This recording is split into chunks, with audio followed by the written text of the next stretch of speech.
नमस्कार, जय हिंद, राधे राधे विद्यार्थियों। स्वागत है आपका अपने प्लेटफॉर्म आगाज क्लासेस पर। मैं रतन कृष्ण वानिया फिर से आपके सामने हाजिर हूँ इतिहास की कड़ी में। आशा करता हूँ सभी स्वस्थ और तंदुरुस्त होंगे और लगे हुए होंगे अपनी समीक्षा अधिकारी की तैयारी में। तो जैसा कि विद्यार्थियों आप देख पा रहे होंगे कि कल की क्लास के बाद जो कल मैंने टॉपिक करवाया था उसके बाद स्वराज पार्टी का एक टॉपिक था और साइमन कमीशन। ये बहुत छोटे छोटे टॉपिक थे। कांग्रेस का लाहौर अधिवेशन, जहाँ ये इतने महत्वपूर्ण टॉपिक हैं जहाँ से आप समीक्षा अधिकारी का एक परीक्षा देख लो या पीसीएस वाली भी परीक्षा देख लो, आयोग की जितनी भी परीक्षा है वहाँ से आयोग यहीं से प्रश्न उठाता है ज़्यादातर। ये जो छोटे छोटे टॉपिक है, स्वराज पार्टी का गठन, साइमन कमीशन और लाहौर का कांग्रेस का लाहौर अधिवेशन, और उसी में आप देखोगे कि पूर्ण स्वराज्य का प्रस्ताव भी पारित हुआ था। और कल पूर्ण स्वराज्य के प्रस्ताव की मैंने कल जिक्र भी किया था कि किसने रखा था प्रस्ताव, वो कल वाली क्लास में भी हो गया है।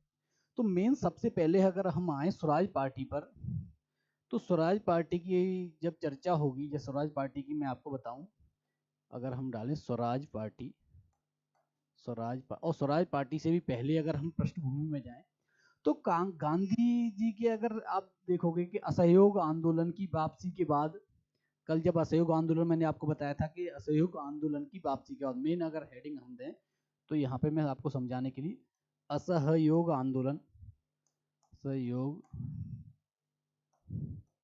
आंदोलन आंदोलन की वापसी के बाद, वापसी के बाद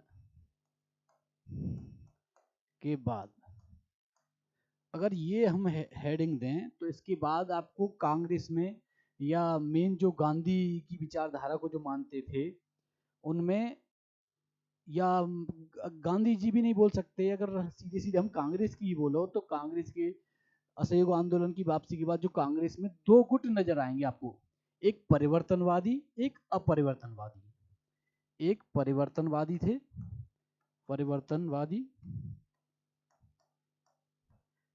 और एक अपरिवर्तनवादी, अपरिवर्तनवादी वादी। अब इनमें अपरिवर्तनवादी में ये नहीं कि ये कांग्रेस में परिवर्तन नहीं चाहते थे, या ये कांग्रेस में परिवर्तन नहीं चाहते थे। ये कांग्रेस के जो कार्य करने की जो प्रक्रिया थी, या उसके उनके द्वारा जो कार्य किए जाते थे, या जो एक प्रक्रिया, जो एक कार्यक्रम, जो कांग्रेस के कार्यक्रमों का जो क्रम था, उन सब में परिवर्तन चाहते थे। और अपरिवर्तनवादी ये भी कांग्रेस के कार्यक्रम और उसकी प्रक्रिया में अपरिवर्तन चाहते थे। ये अपरिवर्तन के समर्थक थे। अगर हम बात करें तो परिवर्तनवादियों में विद्यार्थियों, अगर परिवर्तनवादियों में जो गांधी जी के गांधीवादी असहयोग आंदोलन के कार्यक्रम में परिवर्तन चाहते थे, वो उनका मेन जो परिवर्तन का अगर जिक्र हो कि क्या परिवर्तन ऐसा चाहते थे, प्रक्रिया में कुछ नहीं चाहते, परिवर्तनवादी चाहते थे कि कांग्रेस विधायिका में, कांग्रेस विधायिका में विधायिका में विधायिका में अपना प्रतिनिधित्व, अपना प्रतिनिधित्व या प्रतिनिधि, मेन प्रतिनिधित्व ही ठीक है, प्रतिनिधित्व स्थापित करे। परिवर्तनवादी चाहते थे कि अपना प्रतिनिधि चुने, या कांग्रेस में अपना प्रतिनिधि भेजे भेजे कांग्रेस विधायिका में। और अपरिवर्तनवादी चाहते थे कि बाकी और कार्य होते रहें, लेकिन उसमें एक विधायिका में जाने की ऐसी कोई आवश्यकता नहीं है, रचनात्मक कार्य अपनाने पर बल दिया जाता था अपरिवर्तनवादियों के द्वारा। तो इसमें रचनात्मक कार्य या रचनात्मक कार्यों को करने के समर्थक थे, समर्थक। तो अब आपकी समझ में आ गया होगा कि परिवर्तनवादी और परिवर्तनवादियों में मुख्य अंतर क्या था। मुख्य अंतर यही था कि जो परिवर्तनवादी थे वो तो कांग्रेस को विधायिका में प्रतिनिधित्व या विधायिका में प्रवेश के समर्थक थे, कि कांग्रेस विधायिका में प्रवेश करे। और मेन अगर लिखना चाहो तो कांग्रेस का विधायिका में प्रवेश की बात होगी। कांग्रेस का विधायिका में प्रवेश, ये चाहते थे परिवर्तनवादी।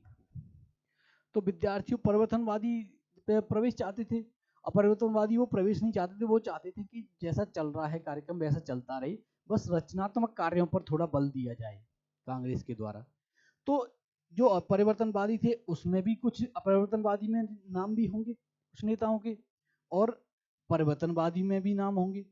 तो अगर परिवर्तनवादियों की मेन अगर जिक्र करें कि परिवर्तनवादी कौन कौन से नेता थे, तो उसमें मेन आ जाएंगे सी आर दास, मोतीलाल नेहरू और विट्ठल भाई पटेल। ये तीन नाम आएंगे, और यही तीन नाम बाद में देखो परिवर्तनवादियों की बात स्वीकार नहीं की जाएगी तो ये कांग्रेस से अलग होकर स्वराज पार्टी का गठन करेंगे।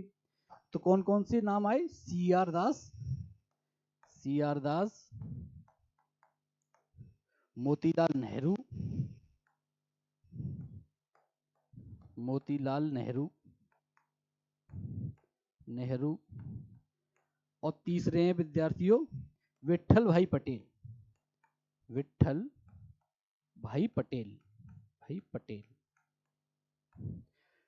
ये तीन नेता विद्यार्थियों परिवर्तनवादी समर्थक थे, परिवर्तनवादी मत के। और राजेंद्र प्रसाद हुए हो गए, राजगोपालाचारी हो गए, ये अपरिवर्तनवादी में आ जाएंगे। तो अगर हम जैसे जिक्र करेंगे तो राजेंद्र प्रसाद, राजगोपालाचारी, सरदार पटेल।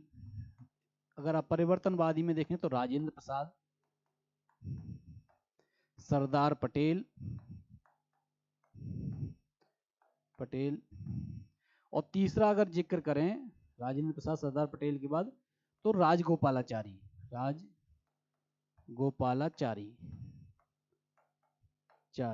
ये भी नाम आ जाता है, राजगोपालाचारी की भी जिक्र होती है।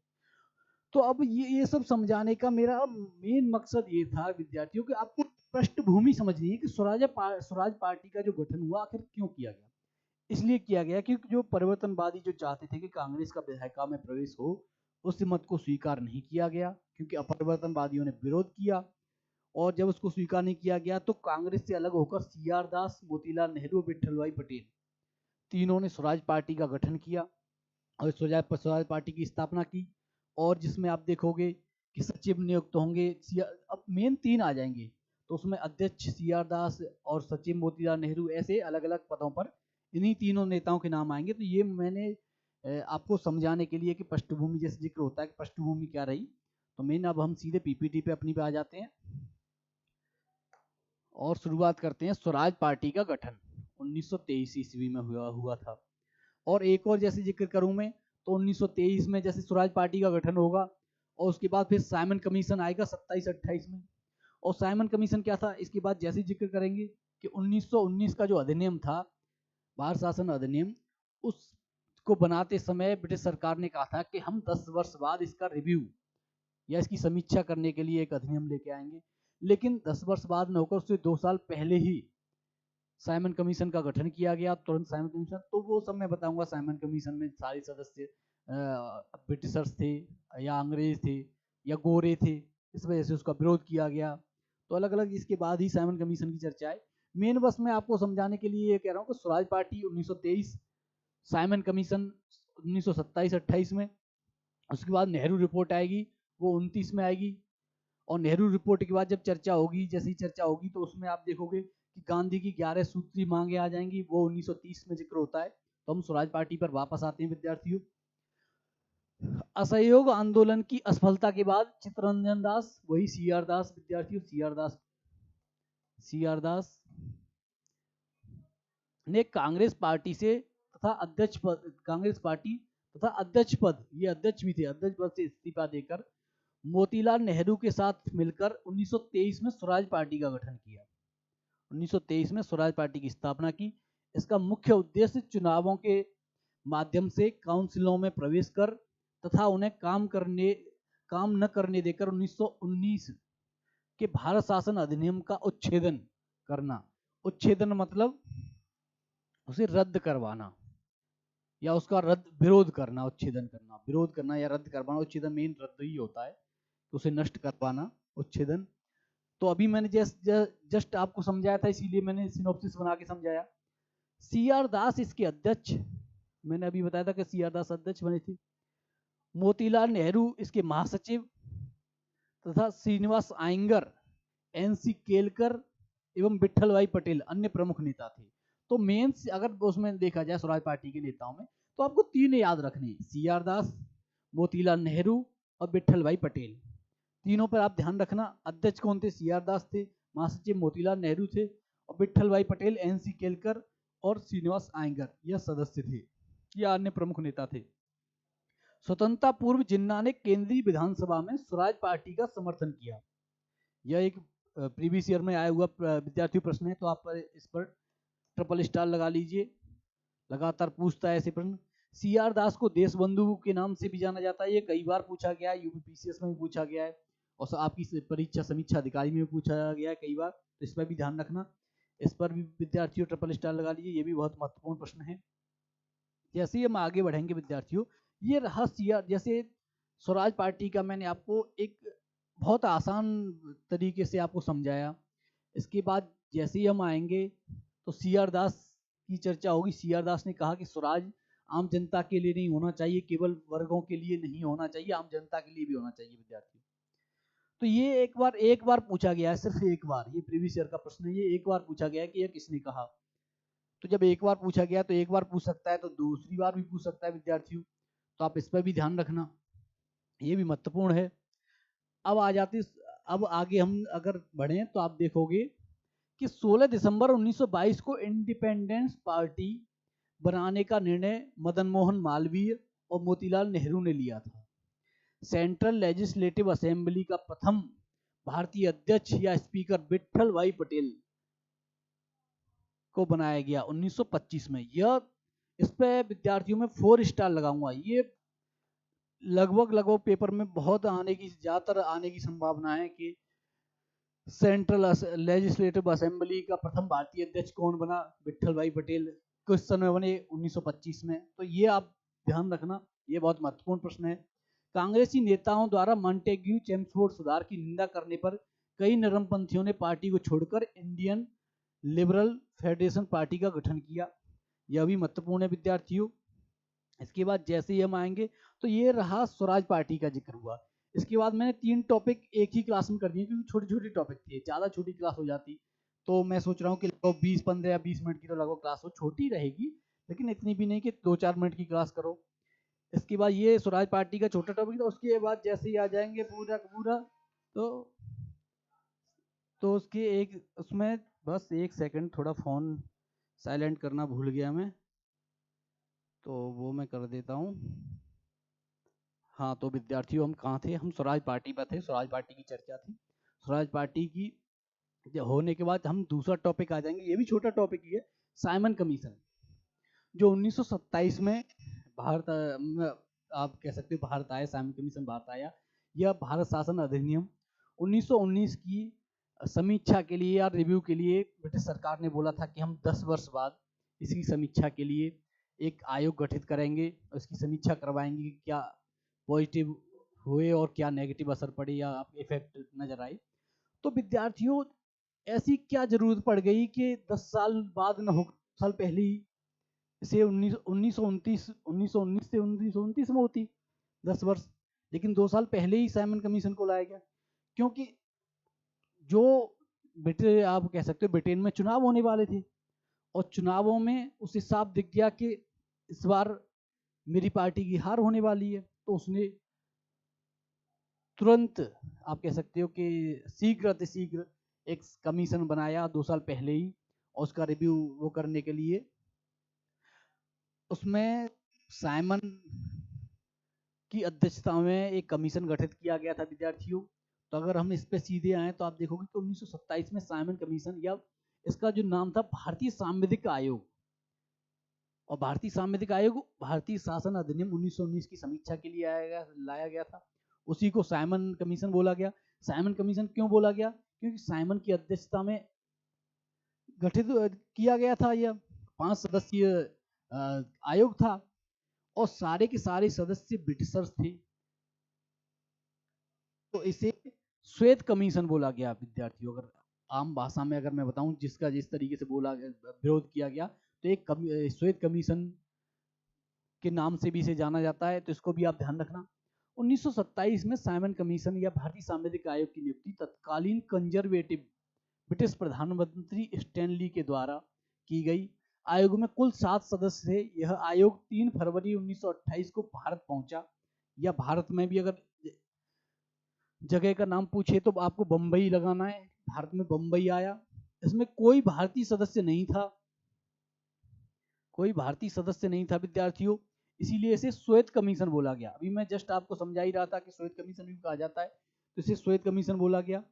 लाहौर में साइमन कमीशन के विरोधी जुलूस का नेतृत्व करते समय लाठीचार्ज में लाला लाजपत राय गंभीर रूप से घायल हो गए और कुछ दिन पश्चात उनकी मृत्यु हो गई विद्यार्थियों। 1928 में अब पूछ लेता है कि साइमन कमीशन के विरोध करते हुए किसके पर लाठीचार्ज किया गया, किसकी लाठी से मृत्यु हो गई, तो लाला लाजपत राय, और ये पंजाब में ज़्यादातर एक्टिव थे। तो आप रीजन भी पूछ लेता है कभी कभी कि किस रीजन से संबंधित, तो पंजाब रीजन से संबंधित हैं। 1928 में इंडिपेंडेंट फॉर इंडिया लीग का गठन जवाहरलाल नेहरू और सुभाष चंद्र बोस ने मिलकर किया था। यह नेहरू रिपोर्ट के विरोध में स्थापित हुई थी। यह संस्था नेहरू रिपोर्ट जो स्थापित हुई थी उसके रूप में यह संस्था, उसके विरोध के रूप में यह संस्था स्थापित हुई विद्यार्थियों। साइमन कमीशन ने भारत में प्रशासनिक सुधार पर विचार करने के उद्देश्य से आया था। अगर ब्रिटिशों के उसमें अगर देखा जाए, बाकी तो आपको भी पता है, मैं शुरू पहली क्लास से आपको समझा रहा हूँ कि ब्रिटिशर्स सिर्फ अपना आर्थिक हित देखते थे। उनके आर्थिक हित वो अपना सर्वोच्च रखते थे। उन्हें भारत के विकास और इससे कोई मतलब नहीं था कि प्रशासनिक सुधार, बस कि इसमें जो लिख रखा है, क्योंकि मेन जैसे पूछता है कि साइमन कमीशन भारत में प्रशासनिक सुधार पर विचार के उद्देश्य से आया, तो समीक्षा मैंने आपको बताया कि 1919 के अधिनियम की समीक्षा के लिए आया था। इससे आगे जैसे ही हम बढ़ेंगे विद्यार्थियों, तो साइमन कमीशन का एक मैंने जैसे यहाँ पे एक सिनॉप्सिस भी आपको मैंने लगाया है कि सिनॉप्सिस थोड़ा समझा कि जो महत्वपूर्ण जहाँ लगा मुझे कि ये महत्वपूर्ण प्रश्न है, उसका सिनॉप्सिस भी मैंने यहाँ बना रखा है। साइमन कमीशन, इसमें उदारवादी दल से सर जॉन साइमन, नाम पूछ लेते हैं ना, सर जॉन साइमन, तथा श्रमिक दल से क्लीमेंट एटली यह इसके सदस्य थे। इसने प्रांतों में द्वैध शासन को उत्तरदायी सरकार द्वारा प्रतिस्थापित करने की संस्तुत की थी साइमन कमीशन ने। लॉर्ड इरविन के सुझावों पर भारतीयों को साइमन कमीशन से बाहर रखा गया था। अगर पूछ लेता है कि किसके सुझावों पर भारतीयों को साइमन कमीशन में शामिल नहीं किया गया, तो इरविन के सुझावों से। अब आ जाते हैं विद्यार्थियों नेहरू रिपोर्ट। नेहरू रिपोर्ट मैंने आपको बताया था कि 1928 में आई थी। मोतीलाल नेहरू ने नेहरू रिपोर्ट को तैयार किया था। पूछ लेता है कि नेहरू रिपोर्ट को किसने तैयार किया, जिसमें जवाहरलाल नेहरू भी ऑप्शन में होगा, विकल्प के तौर पर मोतीलाल नेहरू भी होंगे, तो मोतीलाल नेहरू ने तैयार किया था विद्यार्थियों। इसका विषय अगर पूछें कि नेहरू रिपोर्ट का विषय क्या था, तो भारत में संवैधानिक व्यवस्थाओं को देखना, या व्यवस्था बनाना, या उसकी एक परफॉर्मा तैयार करना विद्यार्थियों। मुस्लिम लीग के 28 मार्च 1929 के दिल्ली अधिवेशन में जिन्ना ने नेहरू रिपोर्ट का विरोध किया तथा 14 सूत्रीय प्रस्ताव रखा। तो पूछ लेता है कि दिल्ली अधिवेशन में किसने, या मुस्लिम लीग के दिल्ली अधिवेशन में किसका विरोध किया गया, तो नेहरू रिपोर्ट का विरोध किया। किसने किया, कि जिन्ना ने किया। और जिन्ना की 14 सूत्री मांगे, वैसे आज तक उनकी कोई मांगे पूछी नहीं गई किसी भी एग्जाम में। बाकी 14 सूत्री मांगे वही मैं अगर विस्तार से करवाने लगूं तो वो विस्तार से चलेगा। मैराथन मैंने आपको बताया था कि पीसीएस के लिए मैराथन चलेगी। अब आ जाते हैं विद्यार्थियों कांग्रेस का लाहौर अधिवेशन और पूर्ण स्वराज प्रस्ताव। यहाँ से भी प्रश्न, आयोग यहाँ से भी प्रश्न उठाता है। ये भी महत्वपूर्ण टॉपिक है, आयोग का पसंदीदा टॉपिक है, और हैं ये बहुत छोटे छोटे, तो इसीलिए मैंने एक ही क्लास में जो 3 महत्वपूर्ण टॉपिक थे, इसी से आयोग बार बार यहाँ से प्रश्न उठाता है। आपने प्रीवियस ईयर का प्रश्न देखे ही होंगे। तो विद्यार्थियों सीधे हम आए तो कांग्रेस का अधिवेशन जो 1929 में हुआ था, मैंने आपको बता दिया। यहाँ पे अगर आप लिखना चाहो तो 1929 में कांग्रेस का लाहौर अधिवेशन एवं पूर्ण स्वराज प्रस्ताव। 31 दिसंबर 1929 को कांग्रेस के लाहौर अधिवेशन हुआ, जिसकी अध्यक्षता जवाहरलाल नेहरू ने की। तो विद्यार्थियों सीधे अध्यक्ष पूछ लेगा, सीधे टाइम पूछ लेगा कि कब हुआ था, तो 31 दिसंबर 1929 को हुआ था। अध्यक्ष कौन थे, जवाहरलाल नेहरू थे। और इसी अधिवेशन में पूर्ण स्वराज प्रस्ताव पारित हुआ था, इस पर भी आप ध्यान रखना। इसी दिन मध्य रात्रि में जवाहरलाल नेहरू ने लाहौर में रावी नदी के तट पर भारतीय स्वतंत्रता का झंडा फहराया इस अधिवेशन में घोषित संकल्प। अब इन सीधे सीधे संकल्पों में से पूछ लेता है, तो ये भी महत्वपूर्ण पॉइंट है, इन पर भी आप महत्वपूर्ण बिंदुओं पर ध्यान रखना। पहला पॉइंट है गोलमेज सम्मेलन। गोलमेज सम्मेलन, गोलमेज सम्मेलन में कोई लाभ नहीं है। नेहरू कमेटी की डोमिनियन राज्य की योजना समाप्त की जाती है। स्वराज शब्द का अर्थ पूर्ण स्वतंत्रता है। अखिल भारतीय कांग्रेस जब उचित समझेगी तब नागरिक अवज्ञा आंदोलन प्रारंभ करेगी। विद्यार्थियों, ये आज तक सीधे सिर्फ एक गोलमेज सम्मेलन वाला पूछा गया है, बाकी 3 पॉइंट आज तक नहीं पूछे गए। जब गोलमेज सम्मेलन वाला पूछ सकता है तो 3 भी पूछ सकता है, इसीलिए मैंने 3 और ऐड करवा दिए जो जो महत्वपूर्ण थे विद्यार्थियों। इसके आगे जैसे ही अगर आप देखोगे तो एक महत्वपूर्ण प्रश्न ये भी है कि मौलाना हसरत मोहानी ने भारतीय स्वतंत्रता संग्राम के दौरान प्रस्तावित किया कि स्वराज को सभी प्रकार के विदेशी नियंत्रण से मुक्त संपूर्ण स्वतंत्रता के रूप में परिभाषित किया जाए। 1921 के अहमदाबाद अधिवेशन में यह बोला था विद्यार्थियों।